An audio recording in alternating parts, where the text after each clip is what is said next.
Welcome to The Health Curve. I'm your host, Jason Arora. In this episode, we're diving into a topic that's often misunderstood, sometimes dismissed, and yet deeply impacts every single one of us: emotional health. Now, when you hear that phrase, you might think of therapy sessions or self-help books. Maybe you picture something a little vague or even fluffy. But emotional health isn't a luxury or a buzzword. It's a vital dimension of human well-being, just as real and biological as your blood pressure or your cholesterol levels. In this episode, we're joined by Katya Constant, a coach and practitioner who's made it her mission to help people understand, feel, and manage their emotions in a healthier way. Together, we unpack what emotional health actually means, how it works in the body, how it differs from mental health, and why so many of us are disconnected from it in the modern world. You'll hear about the science behind emotional regulation, the systems in the brain and body that govern our feelings, and why emotional health has been central to ancient healing systems for millennia, even if Western medicine is only just catching up. If you've ever felt burnt out, anxious, disconnected, or just wondered why certain feelings seem to take over, this conversation is for you. Let's get into it. Katya, thank you so much for joining us. Why don't we start with a bit about your journey and what got you into this space? Yeah, absolutely. And happy to be here. Thanks for having me. So my journey, I would say it's quite a long journey that had a tipping point about a year ago. I think the journey leading up to that was one of, in effect, leaving a slightly dualistic life where I felt like I had my what I should be doing trajectory and that what I actually want to be doing, which was largely kind of undiscovered, unexplored. So there was a left brain. I should be good at math. I should be getting a certain kind of career. I should be living my life in a certain way. And I was following those footsteps and just increasingly, as I got older, as my 20s rolled on and my 30s rolled in, started feeling dissatisfied, started getting burnout at work. A lot of my relationships were not at the quality that I would like them to be. And I definitely started feeling some of the physical impacts of that as well. So the burnout, back pain, digestion problems. Initially, I started on a bit of a healing journey myself. So I started working with a psychotherapist.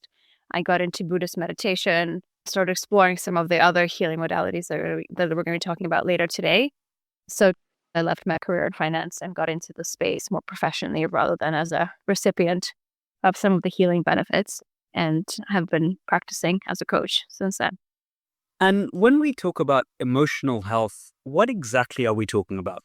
The way I define emotional health is our ability to identify, express, and process and regulate emotions appropriately. So it's our awareness of what are we feeling and our ability to name that, our ability to feel that in a way that isn't overwhelming. So we can experience an emotion and know that it's going to end and it's going to be okay, and regulate ourselves, whatever the emotion is. So if it's pain, if it's fear, if it's something really negative, we're able to bring ourselves back from that rather than relying on something external. And that we're able to communicate that whole process in a healthy way to others. So it's a lot of self-awareness, emotional regulation, resilience. How is this different to mental health? So mental health, I feel, is a slightly overused term these days. But I mean, the way I think about mental health is it's perhaps slightly broader. It's certainly a related term, but it is slightly different. So I think it describes one's cognitive, emotional, and psychological well-being, and we're looking at that whole sort of system. So it talks about how we think, how we feel, how we behave, how we handle stressors, how we relate to others, how we make decisions. So there's definitely overlap there. I guess the part of this that we're not focusing explicitly on when we talk about emotional health is the cognitive part. So we're focused less on your sort of cognitive ability, problem solving, things like that, and really focusing on the emotional component of that. What are some of the common misconceptions people have about emotional health? Because the word emotion is a very loaded word, right? Yeah, I think there's certainly a bit of over the last couple of decades, maybe there's on one hand greater interest in this area, but on the other also a bit of a backlash in the sense that, I think there's this kind of stoic view of like, we don't need to talk about this. We should just get on with life. And you can actually create problems by examining all of this too much and talking about it too much. So I think there's definitely this kind of feeling that this is a fluffy, flimsy, unnecessary area, and that our current generation is too sensitive and too concerned with all of this and thinking about all this too much, and that all of these kind of healing therapies, all of this are just kind of a money-making layer and creating the problems that it then solves rather than addressing something real. a lot of what we know about emotional health today is sort of rooted in ancient wisdom, right? And this has shown up all over the world in different cultures, different geographies. Can you tell us a bit more about that? Like, where does this come from in terms of human history and humans understanding themselves and each other better? Yeah, I mean, I think by we here, I mean sort of Western society specifically, tend to think that this is somehow a new field that we've recently discovered and that we're just now starting to get evidence about and all that. That's definitely not the case.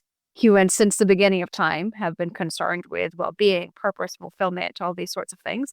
And I would argue that most ancient civilizations, a lot of which still exist in some form today, actually had a much, much better understanding of emotional health specifically, but also its connection to physical health, which we'll talk about later.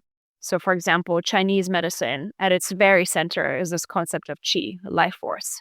And they talk a lot about the yin-yang balance and the critical link between the physical and the emotional. And most Chinese medicine practices like acupuncture, tai chi, qigong actually really aim to restore harmony between the mind and the body, recognizing the criticality of that. In India, sort of the Ayurvedic tradition, again, is really rooted in the mental and physical interdependence. A chakra system is a physical and mental system that looks at the imbalances between the two.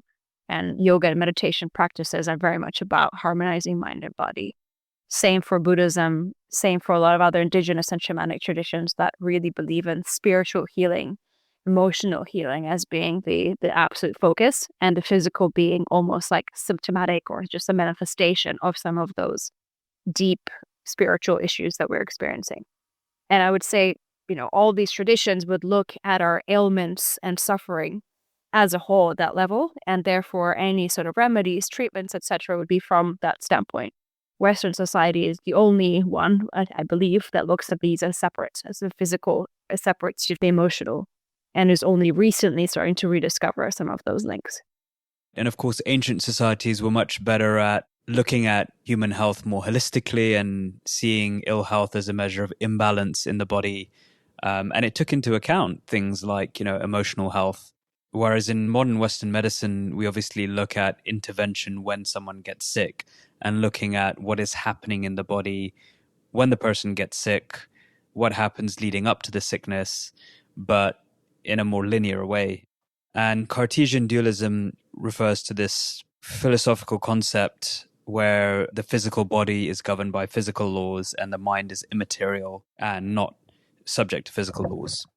Yeah, I would say that by and large, Eastern and a lot of sort of maybe Southern traditions look at the human system as a whole, and actually often looking even beyond that system at sort of interpersonal connection, intergenerational connection, things like that.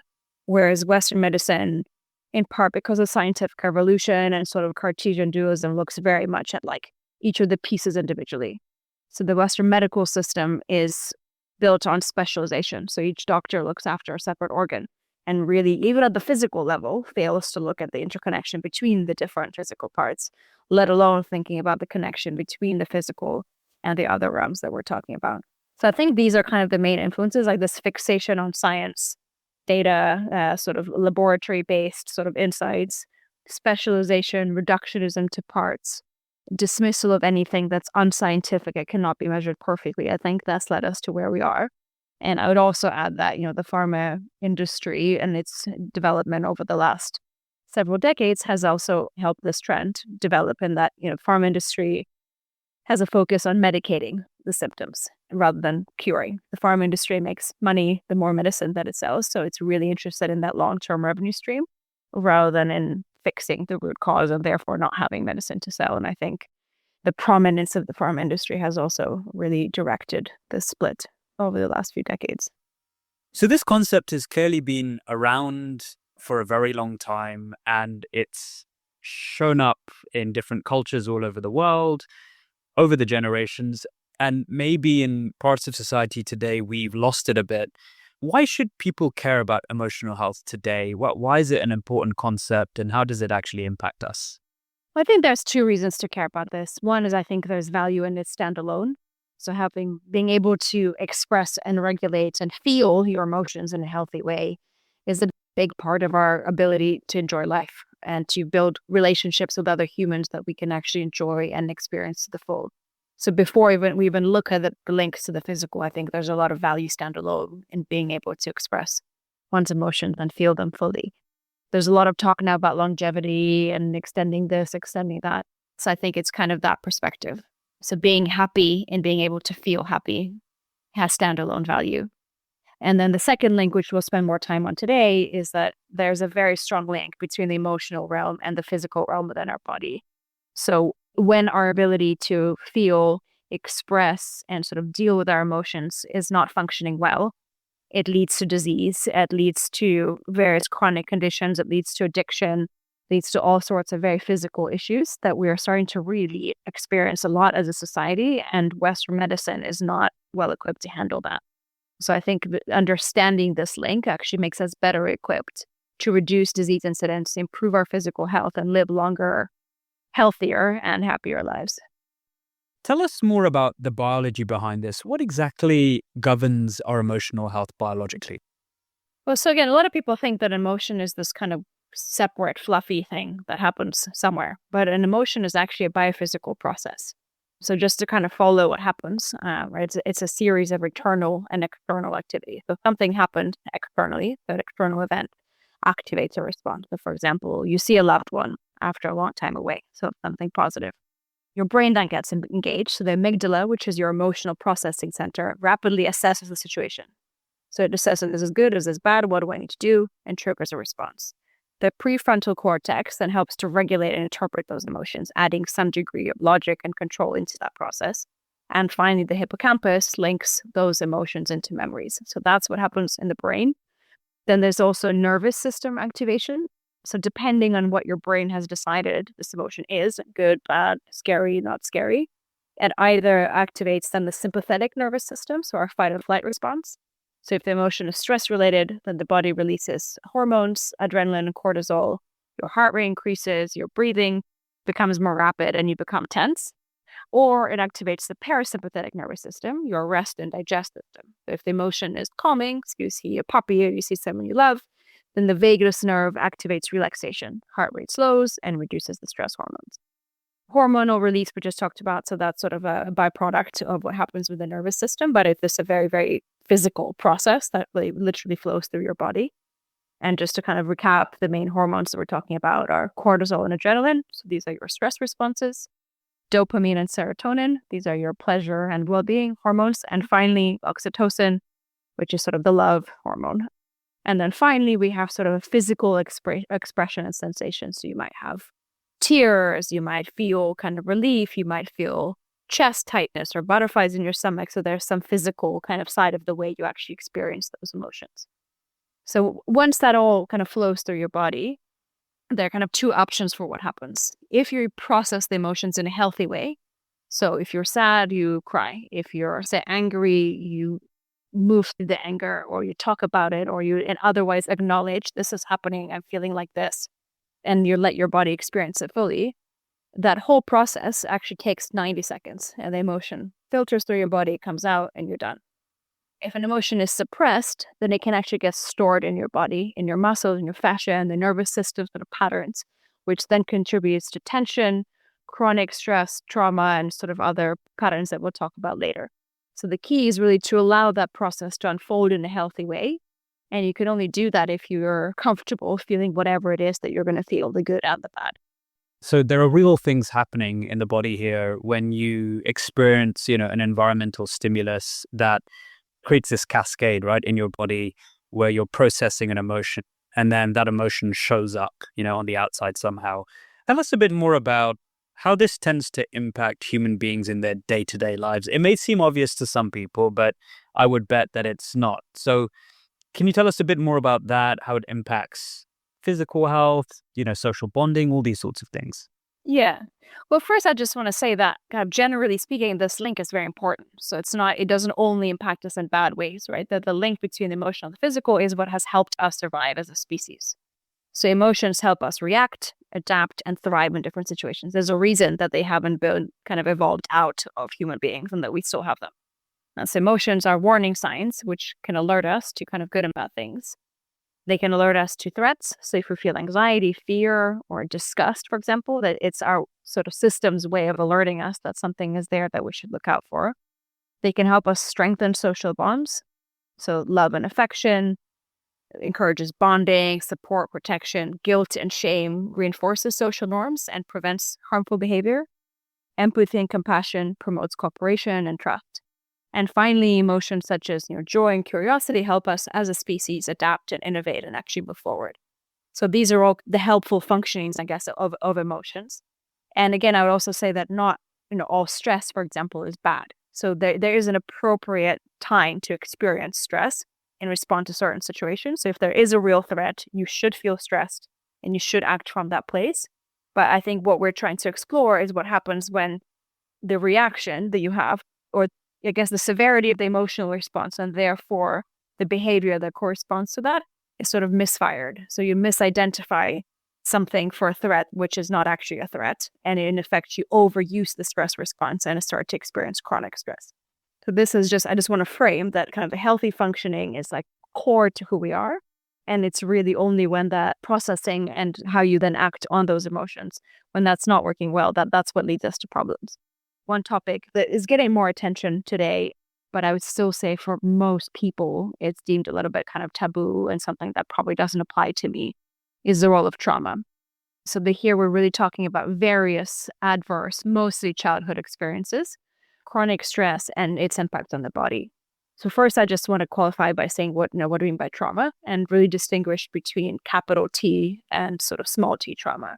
So capital T trauma is major traumatic events that really should not have happened, like death, violent assault, war, things like that.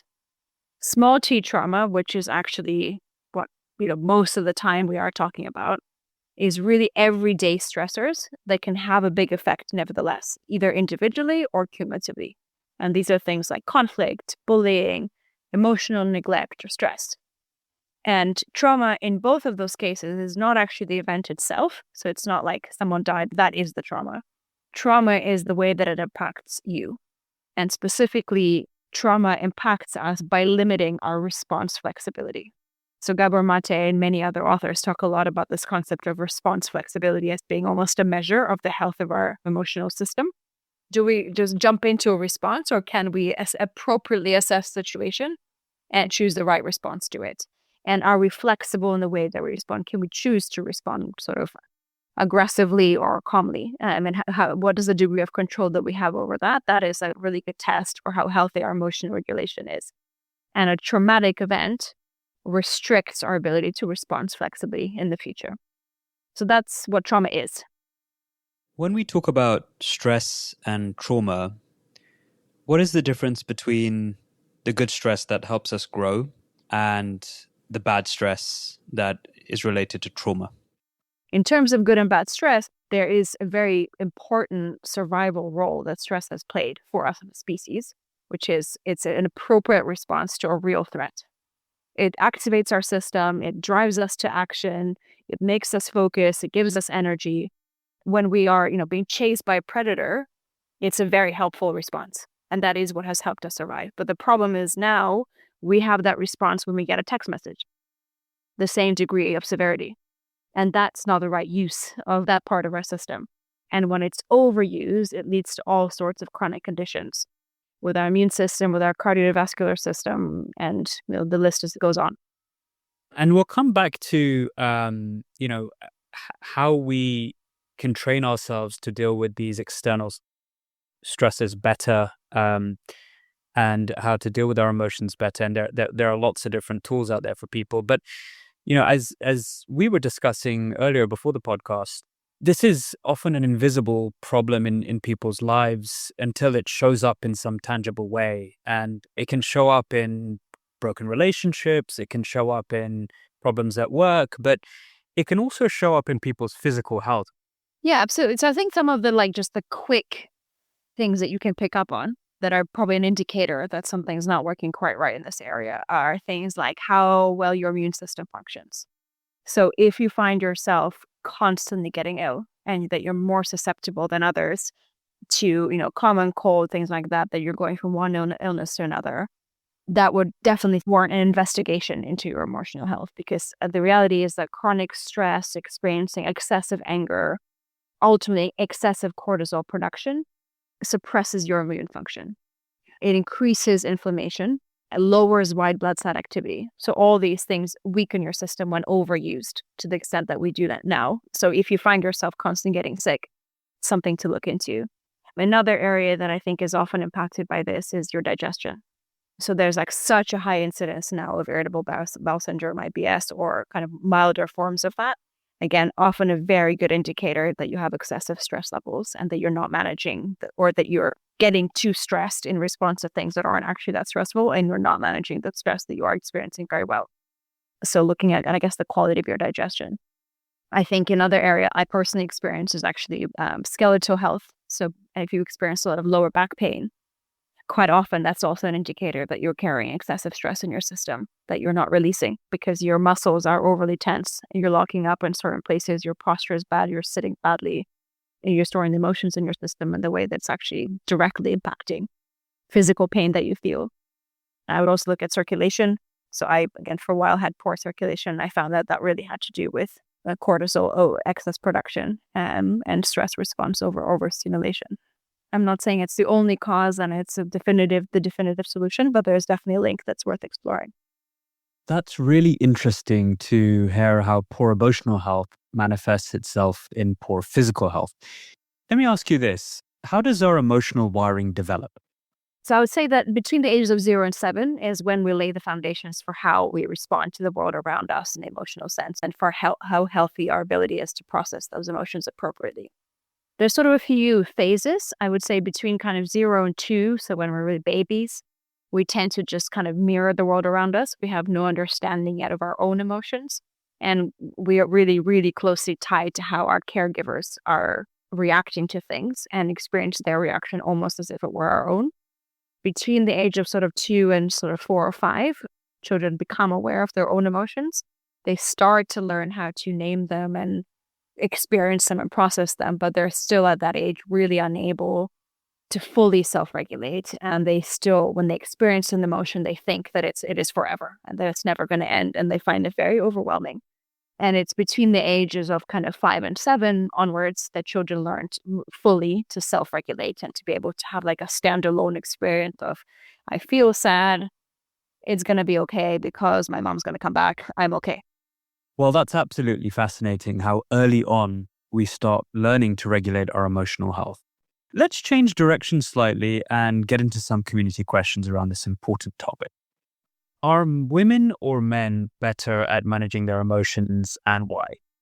So I think there's an evolutionary component here, which is, I guess, if you look at the structure of kind of hunter-gatherer societies, when physical differences were a much bigger determinant of the roles that we played in our groupings, men tended to be the ones that were kind of out there fighting with each other, conquering land, procuring food, whatever else, whereas women tended to be the ones that stayed back and looked after sort of the children, looked after sort of the home, the community, etc. And so I think through that distinction of functioning, women were just better equipped to work with emotions, to handle emotions, to use them in the way they build that kind of social fabric with the rest of the community. Looking at society today, to be honest, I'm not certain that that's still the case. I mean, you could probably say there's a predisposition, but equally, I know a lot of women, myself included, who actually feel quite masculine in many ways and actually have as a great difficulty dealing with emotions as men do. So I think as the structure of our society has moved away from what it used to be, I think some of those evolutionary differences are also slowly eroding, but they are still there to some extent. I think there's also a bit of a cultural norm component to this, which is reinforcing it. So I do think that there's a stigma around men talking about their emotions and going to see a therapist or saying that they're struggling, whatever else, which is perpetuating some of those differences in a way that they might not be if some of that wasn't in place. And equally, I think there's still a cultural expectation for women to play a certain role, to be sort of a childbearer, to resolve conflict, to mediate, to be the peacemaker, that again is probably perpetuating some of those differences more so than biology. I think it's more of an expectation and sort of gender roles that we're continuing to play now. What is the difference between a personality quirk and poor emotional regulation? I would actually say that a lot of the aspects of our personality are actually adaptations to things that have happened to us along the way. That most of us, until we start doing some sort of deeper self-awareness work, are actually some degree out of touch with like who we really, really are deep down. Because as things happen to us as we go through childhood, but also the rest of life, we pick up defense mechanisms, various behaviors that become so ingrained in us that they become part of our personality. But a lot of them really, I would say, are kind of the nurture rather than the nature side of things. So I just want to kind of caveat with that a personality is not a fixed thing that we're born with. And what we often think of as our personality is actually something that has evolved to protect us and to help us survive in whatever environment we were exposed to. But I would ask the question of sort of like, how is this showing up in your life? Where is it coming from? Is it damaging? Do you realize that it's damaging? And are you in control of it? Can you change it? If this is an unhelpful adaptation that comes from unhealthy emotional processing early in life, then this will be something that you initially you're kind of overwhelmed by, you're not in control over, and it's something that just kind of takes over you. But through examination, you can change. Well, Katya, to end this session, it's only fitting, I think, that I ask how recent events like the COVID pandemic or our overengagement with social media have impacted our collective emotional health. I think both have been absolutely terrible. I mean, social media in particular. I can speak to also just my own example that I realized that it's probably one of the biggest daily stressors in my life is my phone and the notifications that I get and my sort of sense of urgency that I get from that. So social media, but I always say technology more broadly and like sort of connectivity and the pace of life that comes with that. I mean, social media, I think, has just brought so much attention to where we are, how we look, what others are doing. There's this huge need to compare ourselves to others, to seek that validation, to feel that, if we haven't made that perfect post on holiday somewhere, then our life is miserable. So I think it's made people a lot less secure in themselves, a lot less connected, and it has made them look to the external world for validation that much more, which is not healthy. So I think it's really, really damaging to everybody that's been exposed to it, but especially to children who have been exposed to it from an earlier age and sort of don't know how to live outside of that. Katya, thank you so much for joining us. It's been a real pleasure. We've covered a lot today. We're going to revisit a lot of these concepts and go deeper in future episodes. So thank you again so much. I love doing it. Yeah, thanks for having me. Thank you for listening to the Health Curve podcast. Please note that the content of this podcast is intended for general informational purposes only and is not intended to be a substitute for professional medical advice. Please consult your doctor or qualified healthcare professional with any questions you may have about a medical condition, diagnosis, or treatment. This podcast is available on Spotify, Apple Podcasts, YouTube, and most other major podcast platforms. Please visit thehealthcurvepodcast.com for episode guides, links, and further information. For community questions, comments, and feedback, please email info@thehealthcurvepodcast.com.